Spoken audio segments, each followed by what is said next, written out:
I'm Kimmy Thompson, and this is my video patient-focused assessment. Background data and vital signs. My patient was a 63-year-old divorced Caucasian female. Her usual occupation was working in the Michigan Senate. Her present occupation is a wheelchair aerobics instructor.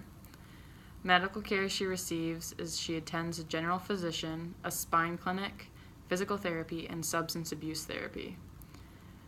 Her vital signs: she had a temperature of 98.6 degrees Fahrenheit, a heart rate of 98, respiratory rate of 15, blood pressure 138/72. Her chief complaint was throat agitation causing trouble swallowing.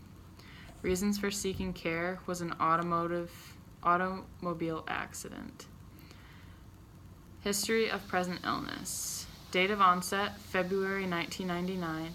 Patient sore throat, trouble swallowing, causes constant irritation, is worse when swallowing. Nothing alleviates the discomfort.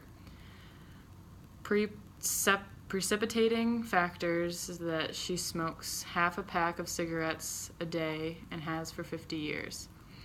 Efforts of client treatment. Patient has tried everything, including throat lozenges, therapy, and medication to alleviate the pain.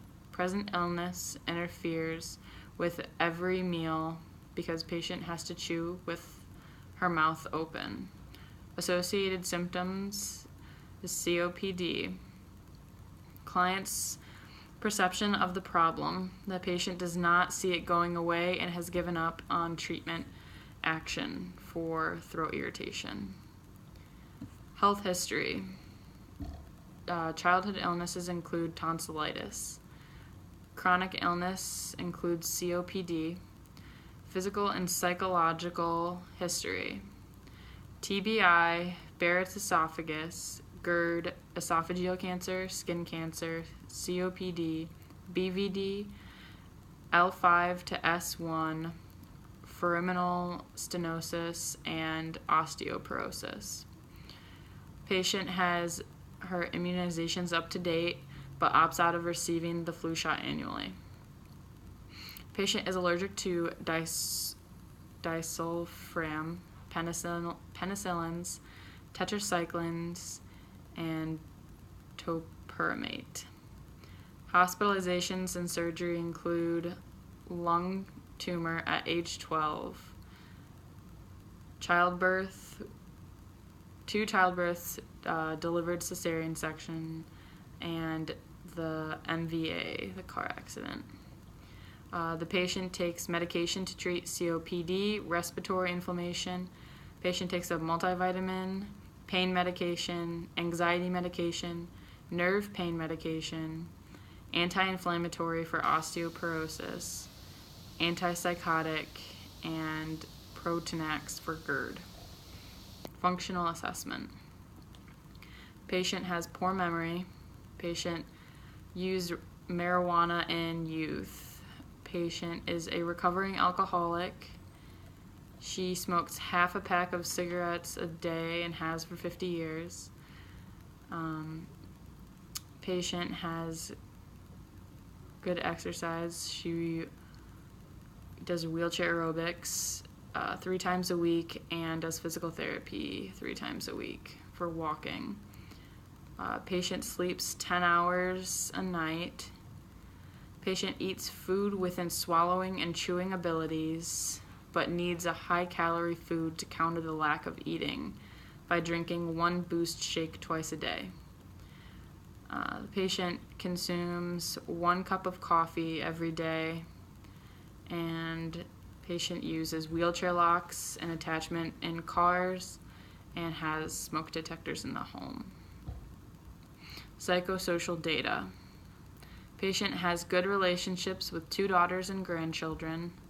She likes to work out and be social. Patient can complete her own ADLs. Patient is scared of unknown health status because she avoids visiting the doctor. There's no environmental hazards around the patient. Patient believes in a God, does not practice a specific religion, and does not attend a specific church. Educational level, patient has GED and has completed 2 years of higher education. Patient goes to the doctor once every 2 months. Patient was unaware of family history of hypertension, cancer, COPD, and heart failure. Review of respiratory. Patient breathes out of her mouth only, reports having no trouble breathing. Patient breathes easier in the left nares. The left nares is more patent. Patient prefers to sleep on the left side. Patient reports no cough. Patient reports no history of shortness of breath. Is an avid smoker, but quit smoking for pregnancies. Smoked recreational marijuana briefly in her youth. Has noticed no changes in breathing problems, no changes in fatigue status, and patient does not experience anxiety. Review of HENT. Patient does not have consistent headaches. Patient reported no dizziness, and patient reported visual changes in right eye that is now blurry from her accident.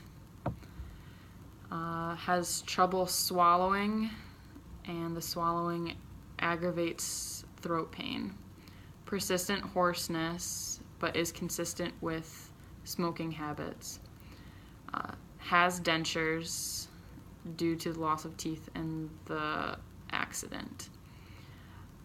Not able to chew, has to chew with mouth open. Unable to test for Romberg due to immobility. Patient has noticed slight hearing changes. Patient is reliant on mouth breathing. Patient has bad sinuses and has experienced a traumatic brain injury on the right side. Musculoskeletal assessment. Gait was not able to be tested due to the patient's immobility. Patient's activity, wheelchair. Patient can take steps on own with assistance. She has a symmetrical posture and an unsteady balance. Patient scored a 65, so is a high risk on the Morse fall risk scale. All joints are intact for range of motion. Deltoids, biceps, triceps, quads, hamstrings, abductors, adductors, hands, and feet were bilaterally tested, scoring 5 out of 5 on all fields tested. Patient has no amputations, and patient has osteoporosis in the spine. HENT assessment. Face is symmetrical. Eyes, perla. Patient has nystagmus. No drooping eyelid. Patient has a white sclera. No need for glasses. Vision is clear in the left but blurry in the right, and no sign of cataracts. Ears. Patient is hard of hearing in both ears, but does not use hearing aids. Due to lack of mobility, we were unable to test the Romberg. Nose. Patency was more efficient in the left. Patient has persistent runny nose. Mouth and throat. Mucous membranes were moist. Conditions of teeth, gums, and tongue. Patient has false teeth, no swelling, no lesions. Patient has swallowing problems and does not pocket pills. Neck. Patient has full range of motion, has no carotid bruits. Patient had a swollen lymph node on her right submandibular. and no lymph node tenderness. Respiratory. Patient has COPD and issues with her esophagus. Patient denies issues with her breathing or other COPD symptoms, so we decided to make it a pertinent system.